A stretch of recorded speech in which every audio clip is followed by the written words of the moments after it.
स्वामी समर्थ महाराज की जय। गुरुदेव दत्त स्वामी समर्थ महाराज की जय। आज मी प्रभू रामचंद्राच्या जन्माविषयी काही माहिती सांगणार आहे। जय जय स्वामी समर्थ। तर स्वामी भक्तांनो, प्रभू रामचंद्र जन्माच्या आधी 2000 वर्षापूर्वी रामायण लिहिलं गेलं। त्याच्यानंतर 2000 वर्षानंतर प्रभू रामचंद्र जन्माला आले। तर ते कसे आले हे मी आज तुम्हाला सांगणार आहे। अयोध्येचा राजा दशरथ यांना काही पुत्रप्राप्ती नव्हती। ते सतत दुःखी असायचे। ते एक सदाचारी, एक सज्जन, प्रजादक्ष असा राजा होता। ते नेहमी दुःखी असल्यामुळं ते नेहमी भगवान विष्णूची सेवा करायचे आणि ते असेच फावल्या वेळामध्ये ते शिकारीसाठी जायचे। ते एक कुटुंब, ब्राह्मण कुटुंब, त्यांना एक मुलगा होता, त्याचं नाव होतं श्रावणबाळ। आणि श्रावणबाळ याचे आईवडील, वृद्ध आईवडील, त्यांनी त्या श्रावणबाळाजवळ अशी इच्छा प्रकट केली की आम्हाला एक दिवस तू काशीला घेऊन चाल। आणि ते वृद्ध आईवडील हे आंधळे होते, त्यांना दिसत नव्हतं। तर श्रावणबाळाने एक कावड तयार केली आणि ते काशीसाठी निघाले। पुढे गेल्यानंतर ते अयोध्येमध्ये आल्यानंतर एका वृक्षाखाली त्यांनी ती कावड ठेवली आणि आईवडिलांनी त्याला सांगितले की बाळ, आम्हाला तहान लागली, तू पाणी घेऊन ये।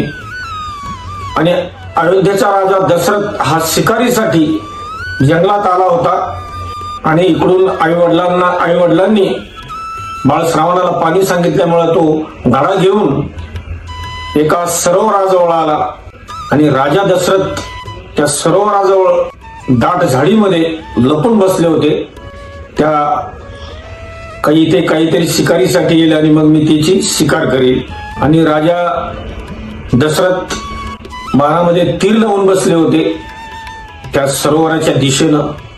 इकडून श्रावणबाळ घडा घेऊन गेला पाण्यामध्ये, त्याने तो घडा बुडवला आणि बुडबुड असा आवाज आला।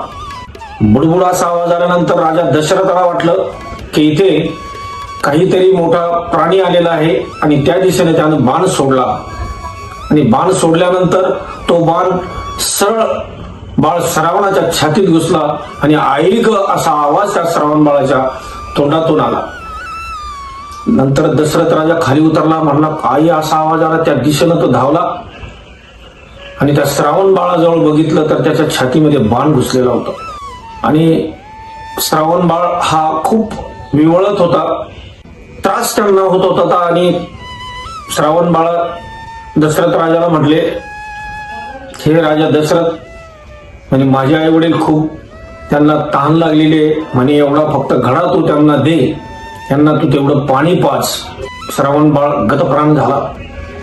ती घागर भरून घेऊन राजा दशरथ ते जेथे बसले होते तिथे ते घडा घेऊन गेले आणि गुपचूप उभा राहिले।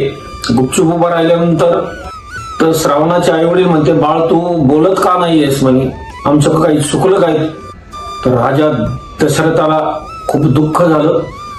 तर कसे बसे त्याने बळत श्रावणबाळा सोबत माझ्याकडून अशी श्रावणबाळाची हत्या झाली असं सांगताच राजा दशरथाने असं सांगितलं बरोबर श्रावणबाळाच्या वडिलाचे प्राण गेले।